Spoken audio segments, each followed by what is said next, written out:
Hello, everyone. Welcome. I'm so thrilled that you're here tonight in this beautiful library on this incredible evening. I was just sitting outside there looking at the through the big windows and watching the sunset and the clouds, the pink clouds. This really is an extraordinary place. It's really a pleasure to return to my hometown after being gone for 20 years when my parents moved to a retirement community in Bridgewater. Most of you here are really well aware that Westfield is and was a kind of oasis with its tree-lined streets and its charming downtown and a real sense of community. It's always amazed me that this small town is just, minutes away, 45 minutes away from New York City. It's also hard to believe that my Westfield High School reunion is this year. It's 50th reunion. And the Westfield school system has continually been top ranked in the state for years. But nevertheless, as a non-traditional learner, I sometimes felt lost in my large, highly competitive class of 800.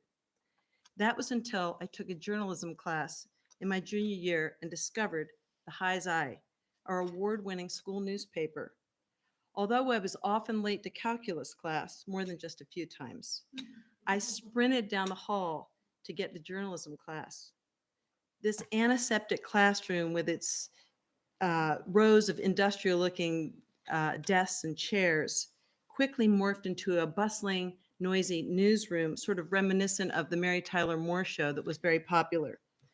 Our tall, balding advisor, Walt Clarkson, was an energetic and dedicated English and journalism teacher with a dash of the hot-headed Lou Grant thrown in. Does anybody here remember Walt Clarkson? So maybe you see the Lou Grant lookalike. Mr. Clarkson assigned me to be a reporter at large on the High's Eye. With this new title, I began investigating and then writing about current events, breaking news stories, and ongoing issues, some local and some on the national scale. Mr. Clarkson believed that we teen reporters should be able to write about absolutely anything, no matter how controversial. Over time, some of my friends began to comment on an article or two that I had written. Unexpectedly, the usual, often banal conversations centered around clothes, dieting, who was dating whom, took a detour.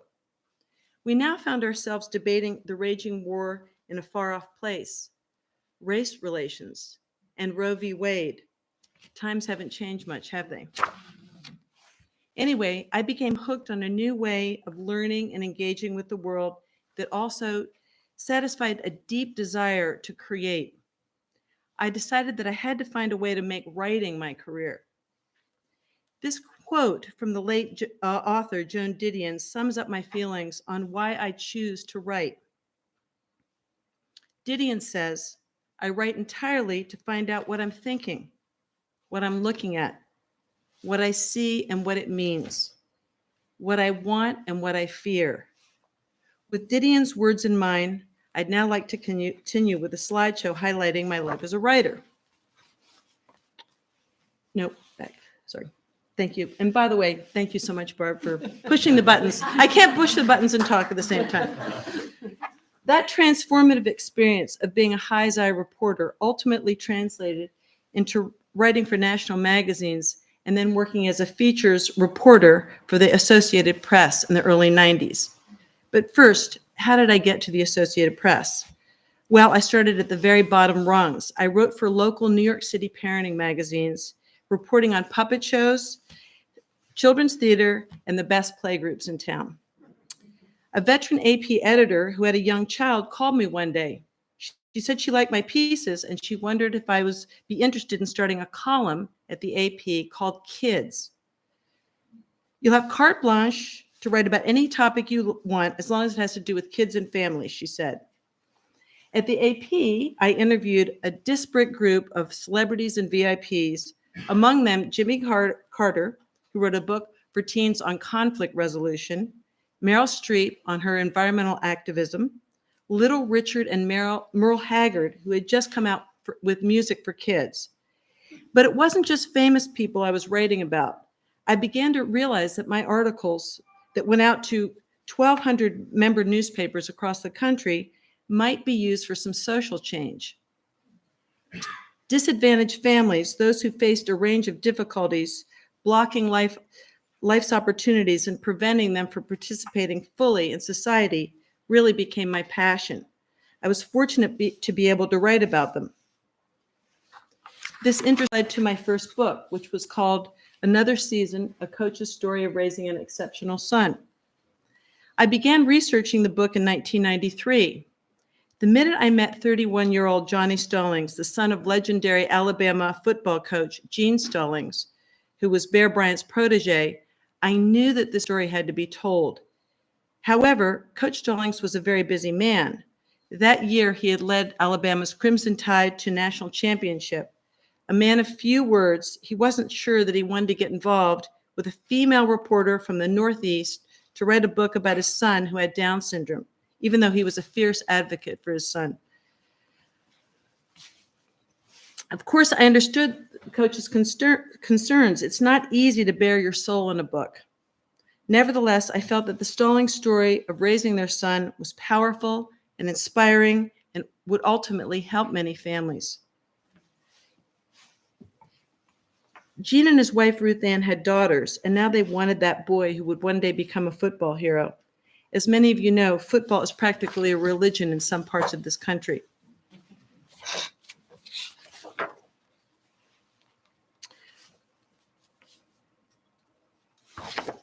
But the Stallings' son they were told that he was a mongoloid and that he had a hole in his heart, which was inoperable. Doctors gave Johnny a year to live and advised the Stallings to institutionalize him immediately. Don't forget that Johnny was born in 1962, and until the 1990s, many people with Down syndrome and other intellectual disabilities were kept in institutions. This was the accepted norm at the time. I kept thinking of Johnny Stallings, who never forgot a face. And despite not having a formal education and being unable to read or write, had more social skills than most people I had met. Johnny kept me going. I called the coach, trying to persuade him to cooperate with the book. He replied in his heavy Southern drawl, well, Sally, let me think about it. Call me next Monday. This back and forth went on for 6 long months. I faithfully called him every Monday morning, and he constantly told me to call him the following Monday. Finally, I realized we were at an impasse. So I hopped on a plane to Tuscaloosa, Alabama, where he lived, and finally persuaded him that his story must be told. Meanwhile, I had an agent, thanks to an introduction by my dear childhood friend, Stacy Farley, who's here tonight. That agent, Anne Dubisson, called one day and said, Little Brown is interested in publishing your book, but there's just one catch. They want you to write it in the coach's voice. Wait, what? Me? A woman from Westfield, New Jersey? How could I possibly channel a rough, tough Southern football coach's voice? Think John Wayne, but even more macho. Plus, I'd never written a book before. After meeting with the Little Brown editor, I agreed the story might indeed be more powerful if I wrote in the football coach's voice. It took me 5 years to write this book. There was no email, no internet, and my husband Bob and I had a 4 and an 8-year-old, and Bob was working around the clock. So in 1997, when the book was published, it was gratifying to see that it became a New York Times bestseller, was featured on the Today Show, and received a 6-page spread in People magazine. The Wall Street Journal wrote, "This is a story of how a man in the most macho of professions is enriched by the most humbling of life experiences, the birth of a frail, disabled child. You won't read this yarn without shedding a tear." Given the Japanese interest in American sports, the book was also published in Japanese. Yet most gratifying of all was how Gene Stallings used the book to help families who were raising children with disabilities. Miraculously, Johnny never had surgery on that hole in his heart, but he lived to be 46 years old. So how does one go from writing and researching a 220 plus page book to writing a 90-word picture book? I've discovered if you keep your eyes and ears open and listen to your inner muse, you'll never know where your next book might come from. The seeds for my next book were planted while my husband and I were at our usual family hangout, a playground in Central Park, one balmy Saturday afternoon in 1997. I was really, really hoping that our kids would go to bed when we got home and had some dinner. No such luck. The cats and dogs went to sleep, but not the kids, who blasted music, tore around the apartment. So finally, I just excused myself from the chaos and I snuck into our bedroom where I furiously began to write. As I scribbled, I was taken back to second grade and how much I loved, I really adored the book Harry the Dirty Dog. Anybody familiar with that book? So it's by Gene Zion, and his wife at the time, Margaret Bloyd Graham, did the illustrations. And I think it's just the perfect marriage of pictures and words. Harry is a white dog with black spots who doesn't want to take a bath.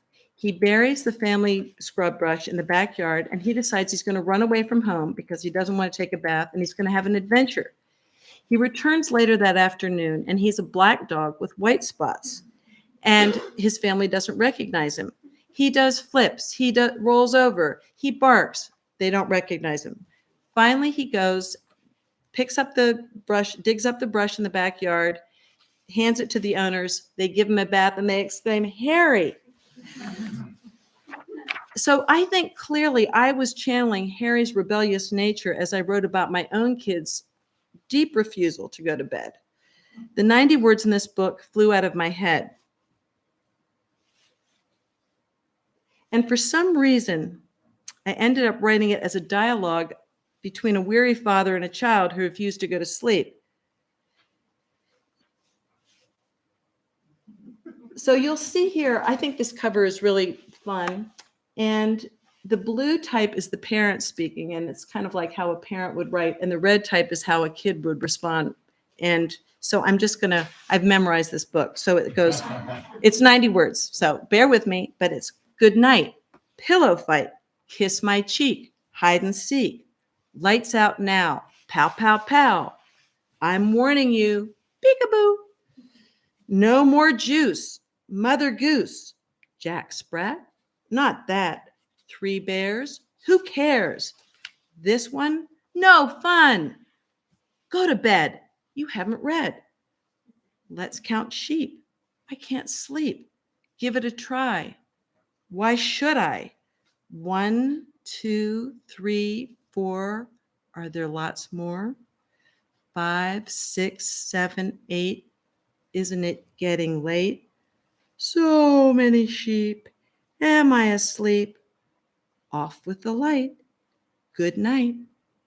Pillow fight. Well, I saw this as a one-to-one conversation between parent and child. The terrific illustrator, Laura Cornell, saw it as a city full of parents and children. Laura, known for illustrating Jamie Lee Curtis's picture books, created apartment windows where parents try to woo their children into dreamland. Here's a sketch complete with a dog dancing on the roof, a cat climbing one of the windows on a ladder, and a frustrated dad in a top hat and tails doing a tap dance to get the kids to sleep. Laura told me that she would sketch something 15 to 20 times before getting it right. You see, Laura told her own story with pictures. Notice how Laura's sketch just completely comes alive when she paints with the watercolors. Her simple figures convey so much fun and emotion. Now the kids have gone to sleep, and this is where I ended my story with good night. But our incredible editor, Joanna Kotler at HarperCollins, added one more line, the little voice of a child who is still awake. Pillow fight? The child, or perhaps someone else, whispers, and the shade is just a quarter of the way open, leaving the reader with a mystery.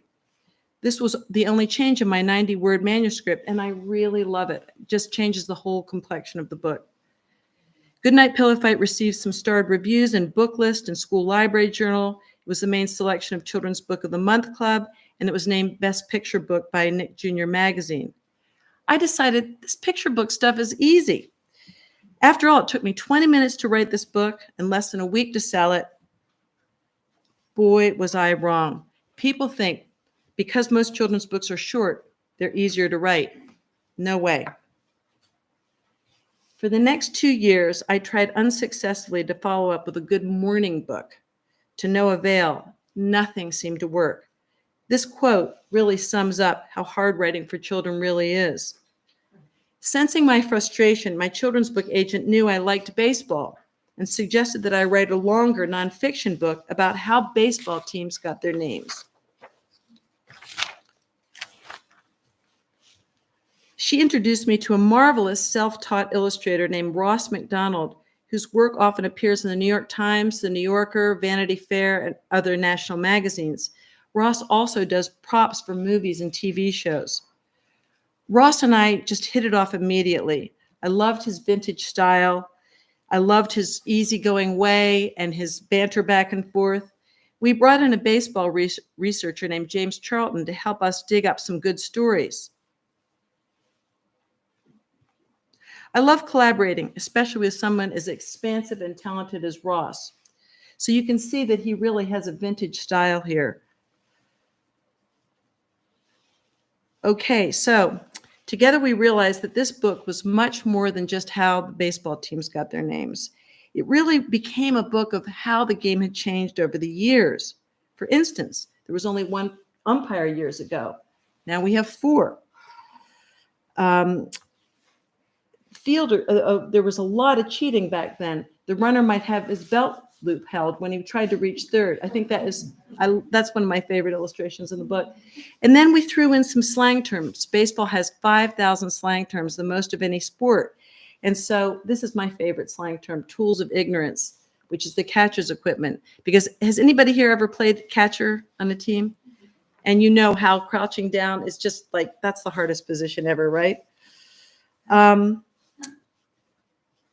So next slide, please. Yep. Okay, so in the old days, only one baseball was used. Today, there are over 100 baseballs that make it into a major league game. And more cheating, pitchers slathered hot sauce on the ball, nicked them, making the ball harder to hit.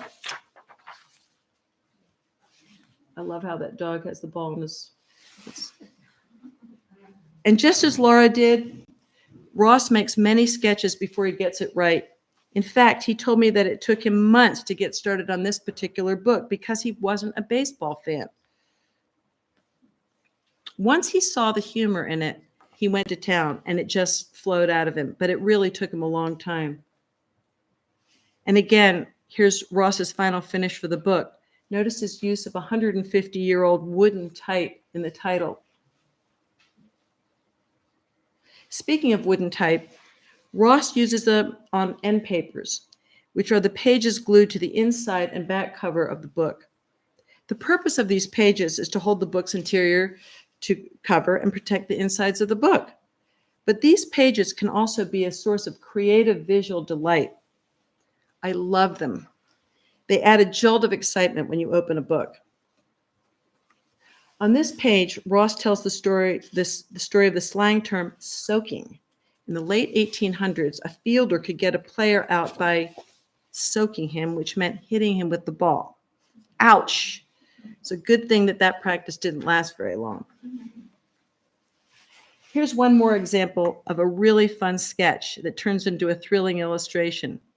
Notice the detail, and I think Ross was sitting at a cafe when he did this. He's got graph paper, and he really saw the humor, and he decides that a baby in a baby carriage should capture a home run, should catch a home run.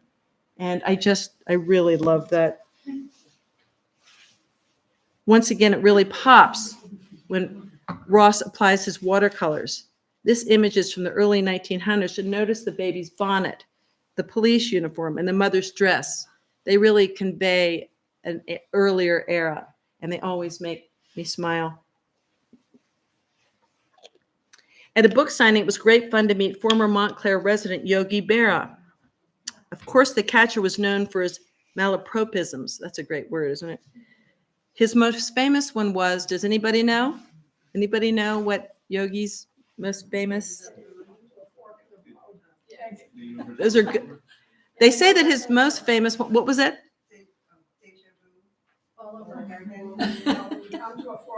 We're cl- It ain't over till it's over. that's it. It ain't over till it's over. Yeah. In the USA Today article, author James Patterson chose Hey Bada as one of his top 5 favorite books for kids. It received a starred review in Publishers Weekly, and that was published 15 years ago. It's still selling. So it might appear that this book sailed through the publishing process. Think again, that's not what happened. It was originally rejected by 4 major publishers. Dejected, I shoved the unsold manuscript in my desk drawer once my agent said she doubted she could sell this book. Then a couple of years later, I got a phone call from my agent. She said, I just had a lunch with a Simon & Schuster editor, and she loves baseball, and she looked at your manuscript and wondered if you'd write it for older kids. Are you kidding? Yes, I can do that. I spent 2 weeks working 7 days a week to reshape the book, and then my agent sold it to that editor a few days after. Little did I know that my work had just really begun. Here is the first page of the manuscript, and all of these marks are suggested changes from my new editor. Oh, let me just go back on that for a second because it's just quite extra. I mean, this is one page, and this is all the changes. And I thought it was perfect.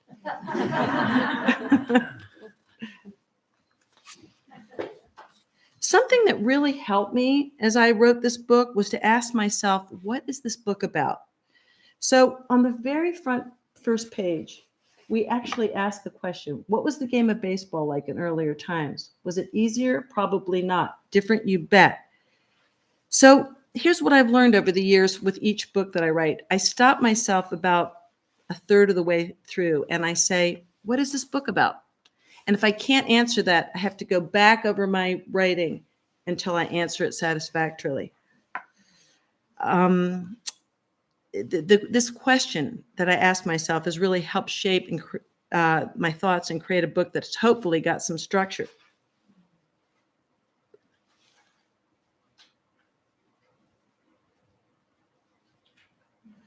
As I mentioned, baseball has the most slang terms of any sport, but all sports have their slang. Kids seem to love learning a new language. And, you know, these books, as I say, they were actually made for adults, but kids really ate them up, and they seem to be the big audience for them. Ross and I teamed up again, and we created 4 books exploring funny stories and slang terms of each sport: baseball, football, golf, and soccer. Ross and I had a lot of fun working together. I often enjoyed going to his studio, which was in a barn in Newtown, Connecticut. And we would just spend a lot of time talking about funny stories, words that were colorful that he would easily illustrate, that kind of thing.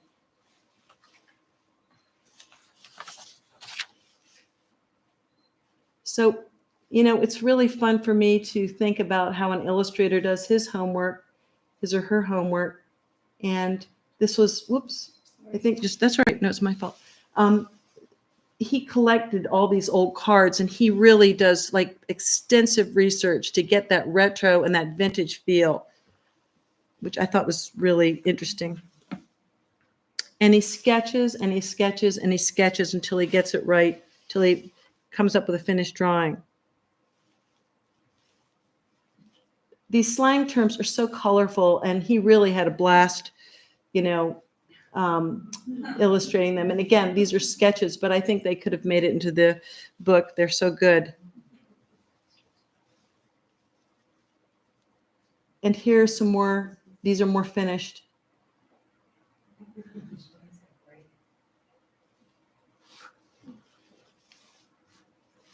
And this is a finished page.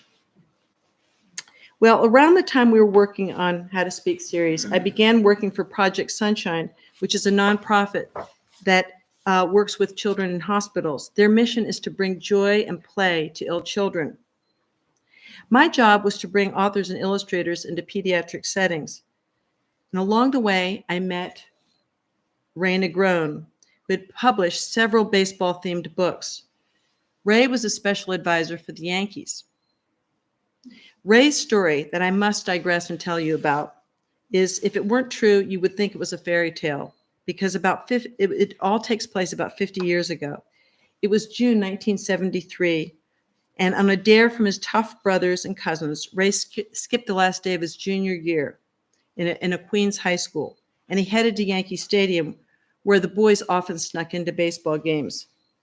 Ray had never gotten into trouble before, unlike his brothers and cousins, who were always one step away from being arrested. Ray's passion was baseball, and he was on 3 different teams. But on this day, the pressure to be one of the guys really got to him. So when they shoved a can of spray paint into his hand and said, "Tag the stadium, tag the damn stadium now, Ray," he slowly began to spray an N and then a Y as a tribute to the team he loved on the dirty gray stadium wall. His hand shook. He knew that a new graffiti task force had just been established in the Bronx, and they were busting graffiti artists. Suddenly, a Navy town car screeched to a halt alongside Ray, and his cousins and brothers ran away right away, leaving Ray holding the can of spray paint. An imposing man wearing a white shirt, navy blazer, and aviator glasses, think a neater version of Columbo, grabbed Ray by the scruff of the neck. A tall, balding man wearing a security badge, identifying himself as Wilson, stood behind them. "You no good thug. You're going to pay for this," Wilson shouted. The Columbo look-alike gripped Ray's arm and led him down a flight of stairs through a long corridor. Now they were deep in the bowels of Yankee Stadium, and Ray was terrified. The 2 men led Ray into a holding cell. Yes, all Major League Baseball parks have holding cells for the fans that are misbehaving. They shoved Ray into the cell, locked the door, and walked away. For 10 minutes, Ray sat on the cell floor, and he was crying. Suddenly, he heard footsteps. The 2 men were back. They unlocked the cell. As they led Ray down more corridors inside the stadium, Ray turned to the beefy man and said, "I'm sorry, mister. I'm really sorry." And this time, the man's grip was a little more gentle. Now they were in the Yankee clubhouse. "Pete, get this kid a uniform. He has damages to work off," the man said to Pete Sheehy, who was the clubhouse manager. And the 2 men left. "Hey, kid," the clubhouse manager said as he handed Ray a Yankees uniform, "do you have any idea who brought you here?" Ray shook his head. "That's George Steinbrenner." "Mr. Steinbrenner. He's the boss, and he owns the joint. Looks like you're working for him now." That night, Ray ran out in the field with Thurman Munson, Bobby Mercer, and Catfish Hunter, among other Yankee greats, in his new role as Yankee bat boy. He's held various positions with the Yankees and is still with them 50 years later, today. The Yankees were and are his family. He never forgot how Steinbrenner gave him a chance, and he spent his whole life paying it forward. So I asked Ray if he would bring a Yankee to New York Hospital to cheer up some ill children. He readily agreed, and on May 15th, 2009, Brett Gardner, joined by Babe Ruth's granddaughter — do you see the similarity? She's the one over this way. That's Babe Ruth's granddaughter. Anyway, I think she looks just like Babe Ruth. They read "Hey, Bada Bada Swing" to hospitalized young people. What happened next is really astonishing. A young patient named Alyssa, shown here, handed Brett a Project Sunshine bracelet. We had these little bracelets that said Project Sunshine on them. She goes, "If I give you this bracelet, you'll probably hit a home run tonight."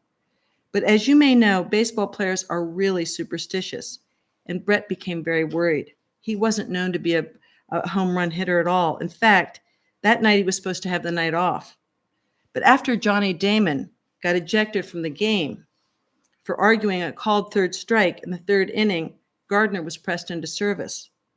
Gardner hit the new stadium's first inside the park homer in the 7th, then helped ignite the Yankees' game-winning 3-run rally in the 9th with a leadoff triple from the Twins pitcher. The Yankees beat the Twins that night 5-4. When reporters asked about Gardner's luck, he replied that a young patient he had visited earlier in the day at a New York hospital had given him a bracelet. And that's why he hit the homer and the triple. What Brett didn't know, that at the same time Gardner was rounding those bases after hitting his homer, Alyssa, the young patient, found out that she was going to receive a new heart. She had been waiting 3 months in the hospital for a heart transplant. Here are the headlines the next day in the New York papers, sports pages.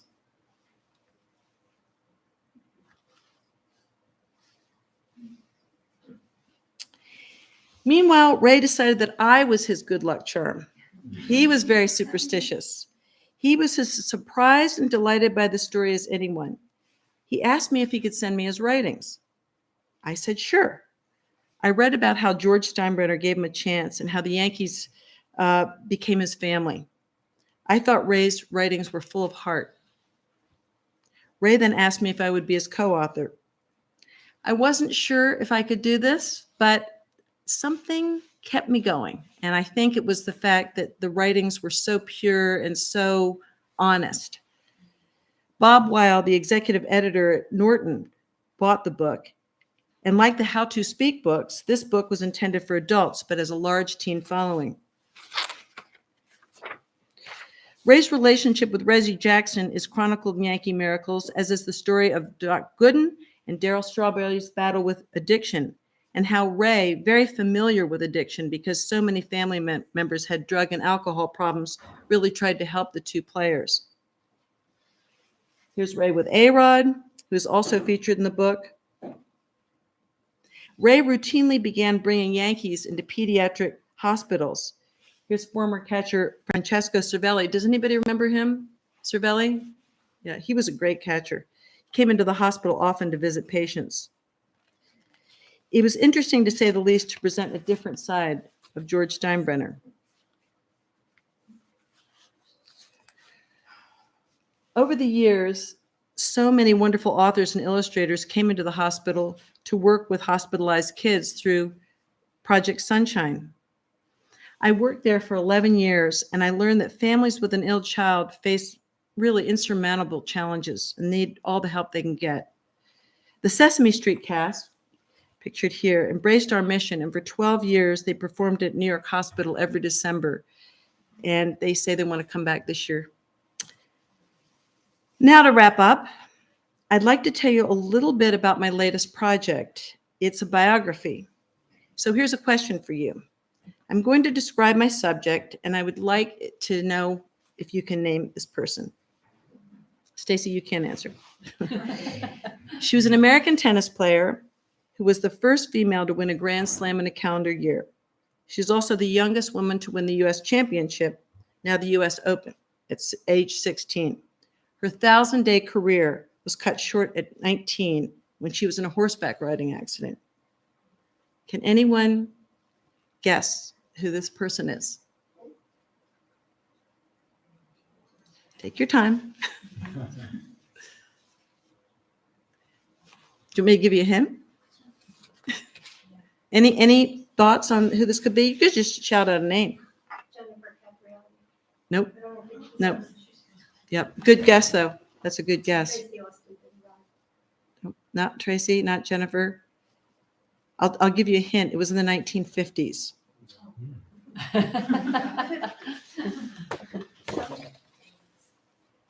All right, I'll tell you the answer. I'm writing about Maureen Conley. Does that name ring a bell?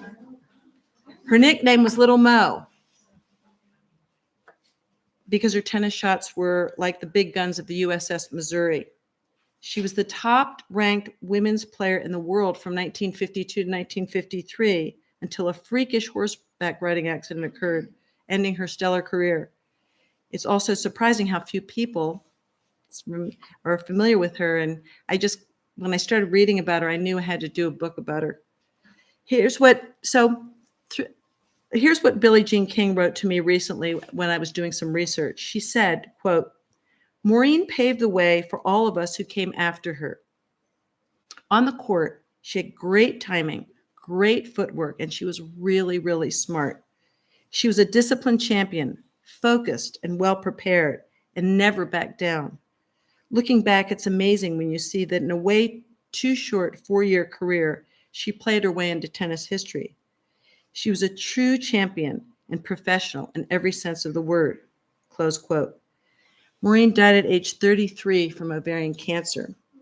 She had high highs and low lows and defined the word resilient. So to wrap things up and back to my career, it may appear that I'm a sports writer, but I really don't see myself that way. What I'm writing about in my longer books is the human condition with sports as a backdrop.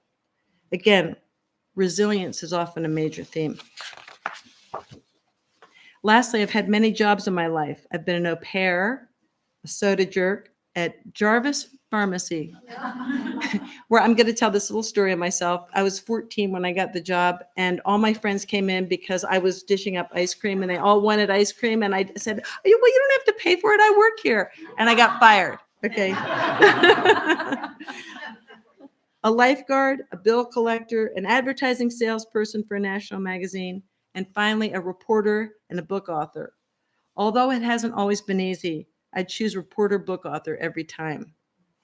So one thing, you have a little handout about my books, and because I'm a big advocate for independent bookstores, and so if anybody wants to buy my books or tell a friend about them, I would really like you to go to bookshop.org online, because what they do is if you order a book from them, a percentage of it goes to independent bookstores.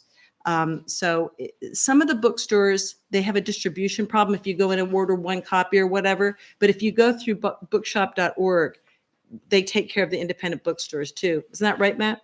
Yeah. Yeah. Yeah, it's a really good. It is a great alternative to Amazon, so I'm a big fan.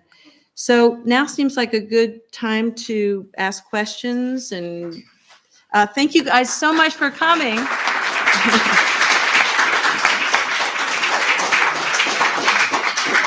Thank you, Barb. You saved me. I can't push buttons and talk at the same time. Thank you so much. Yes. Do you have a favorite sport to play? Well, I played softball with Stacy. We played when we were 12, and I think we won. Did we win a trophy? I don't know. And I was on the swim team here, which was great. I really like tennis a lot. So I like sports. I like playing them. I like playing better than watching them, actually. Yes, Debbie. Sally, I would love to know about the process. Do you, relative to your biographies, do you create an outline first that you have to sell to your editor or your publisher? And then in terms of your research, what percentage of the whole process would you say is doing the research versus writing the book? And third, how do you do the research? Like interview all those people and incite them to meet with you? Gosh, those are great questions. By the way, the third question, there is the best book that I just finished by Deirdre Bear. All of a sudden, the title will come to me, but it's about how she went out and interviewed for her biographies. It's laugh out loud. It is just the best book. So I'll remember it. Okay, so back to the outline and all that. I think that's a really good question. To sell a nonfiction book, you really have to create quite an extensive book proposal. And so, for instance, with my little Mo book, the biography I'm working on, I wrote a 50-page book proposal. And I see the book really as 225 or 250 pages, but I had to write this really long book proposal. And so it's a great exercise to be able to do that. With the first book that ever came out, I remember I worked with my agent at the time, and I had never written a book before, and I was shocked at how much information. But now publishing's changed so much, and my friend Matt's here. He's a writer, and he can probably attest to how much. I don't know how long you've been in the business, Matt. It's 2010. Yeah, so hasn't it changed a lot, like even in the last 3 or 4 years? And what they want in a proposal now is like a lot of marketing stuff that we didn't have to do in our early proposals. Have you found that? It wasn't a proposal, but you're expected to do a lot more as the writer. You be a marketer yourself these days and be doing, things like you're doing right now, like the speeches and going places and then trying to be active on social media. Yeah. Kinds of things where it may not be the muscles that we're used to flexing, but we have to build those skills, I guess. Yeah, I mean, you think about my first book coming out in 97 and talk about how hard that was, because that was so much harder than today in terms of the interviewing, because anytime I wanted to talk to somebody, I had to like cold call them or had to get on a plane and go down there. And so in some ways, the internet's made it a lot easier. Like I've done a ton of research for the biography I'm now writing, but the internet's made it so much easier. Email, can you talk on Thursday at 5 o'clock? And my big problem right now, or my big challenge, I shouldn't say it's a problem, is that everyone who knew Maureen Conley, she would be 88 now, is in their late 80s. So it's a race against the clock. And it's been really hard. Like I get up every morning, I go, I've got to talk to so-and-so because they're, close to 90 and, that kind of thing. And what was the second part of the question? I can't remember. Like what percentage of the whole process is doing the research and interviewing people versus actually writing them? Well, I think that's a really good question, because it's really important to know when to stop. And I tend to just want to keep doing the research, and because the writing's the really hardest. For me, the writing's the hardest part, the composing. I actually love editing. I think that's really fun, but the blank page is pretty scary. So I tend to keep going. Plus, I keep thinking, I missed something. I've got to talk to so-and-so. Oh, this person just gave me this name. You kind of have to know when to, turn it off and get down to brass tacks and write the book. Yes, Matt. So I'm super jealous of the Yankees access you must have had while writing the book with Ray. Can you talk a bit about that process and just, I'm sure you were kind of embedded inside Yankee Stadium and working with him and talking to other Yankees. Can you just talk about the process of writing that book and getting to speak with all these Yankee greats of it was thrilling. It was really, really like one of the most fun things I've ever done. Well, one of the things is I can see Yankee Stadium from my apartment. So that was neat. And, I know when there's a game on because I can see the lights of Yankee Stadium. I think they're building a building now that's going to change all that. But I would jump on the subway and I'd be up at the stadium, and I went to the press room. And I remember one time I was having a meeting there, and I brought along my little grandnephew who was like 10 at the time, and he was a huge baseball fan. And so after the meeting, I was just told, go find a seat and you can go in the front row and you can go in this section. So I got to take my little grandnephew down, and we're in the front row and they're all warming up. And the players kind of knew me because I actually did get to go down on the field a lot. I mean, Brett Gardner would say, hi, Sally, that kind of thing. And so we're sitting there in the front row, and all of a sudden A-Rod looked up and he recognized me, I guess. He comes over and he starts chatting up my grandnephew, and he took out a ball and signed it for him. And that was really thrilling. But it was really, because also when I was doing the book, you had Jeter was on the team, and A-Rod and Swisher, and it was a really good group of Yankees. Not that it's not now, but I think I might have to start working on it. Yeah. Maybe we can come up with a book together on this. Anybody else? Yes. When you're compiling your research, how do you know what research or what information you're going to input and what you're going to leave behind it? Because I'm working on my second book now. Really? And there's just all this research, and I have to keep going and going and going. And I'm tempted because I don't want to leave anything out. At the same time, I want to put in what is pertinent that's going to add to the story because it is fiction. Oh, it's fiction. Yes. That's a whole different. I just read I'm giving my friend Kate Manning a plug. She just is out on November 1st with a phenomenal book called Gilded Mountain. And the amount of research she did, it takes place in Colorado. And I really felt cold. It was in the mountains. I felt cold. The research she had done on the sense of place. I could put you in touch with Kate, because honestly, I don't feel that I can talk about writing fiction. I don't feel that I'm a fiction writer, but I could put you two together and see how she does that. I know what it's like with nonfiction. I mean, I just basically start to write and I go, there's a hole here. And so I need to talk to X. That's what I do. Maybe she does the same thing, but it probably would be better for you to talk to a fiction writer. Well, I appreciate that. When I wrote my breast cancer memoir, which I haven't had published yet, that was a whole different ballgame. I was talking to my oncologist, et cetera, et cetera.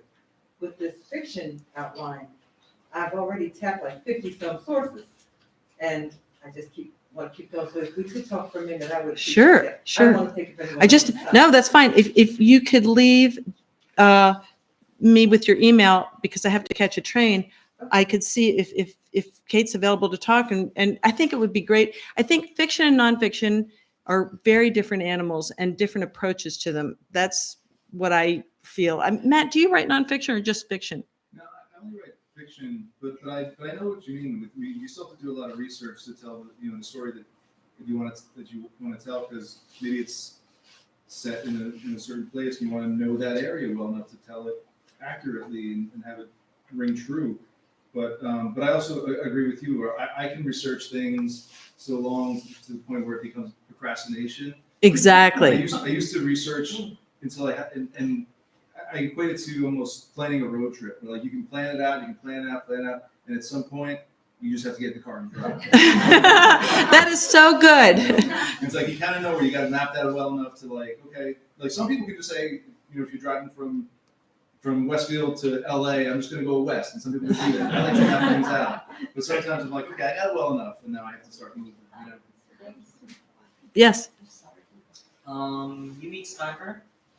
No, that's a very good question. This is kind of freaky. On the day that we signed the contract, he passed away very suddenly. The day that we went to sign the contract for the book. Amazing. Any more questions? Yes, Debbie. Sally, have any of your books been optioned for film? Oh, Yankee Miracles was optioned for film, and then COVID hit. But it went through. It was really fun to see the process. Like a producer was interested from A&E. They had what's his name? Kelsey Grammer was going to play George Steinbrenner. I think he's still attached to the project, but then COVID hit, and so they weren't filming anything. And it's a long story about when it came back, because actually I think this is I think there was people getting nervous, and so it's in flux. And then another season, there was interest right out of, as soon as the book came out, by Barbara Streisand's company. And for many reasons that didn't go forward too. But that would be fun. That'd be fun to see a movie of your work. Anyone else? Yes. Sally, you are having your 50th anniversary and friends are having their 50th anniversary. Oh, And you were nice enough to donate some books, and we would like to give the books that you donated to the first 5 people that ask questions.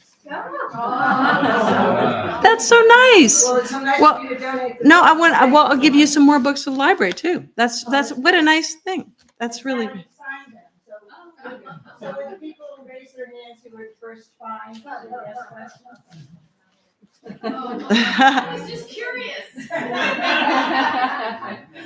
That's great. See, it's good to be curious. And actually, I would like to leave with that, because you know what? I really feel that that's a very important ingredient in writing, is to be curious. So let me have the books and I will distribute I them. think Jennifer has them. Oh, Jennifer has them. Oh, I'm sorry.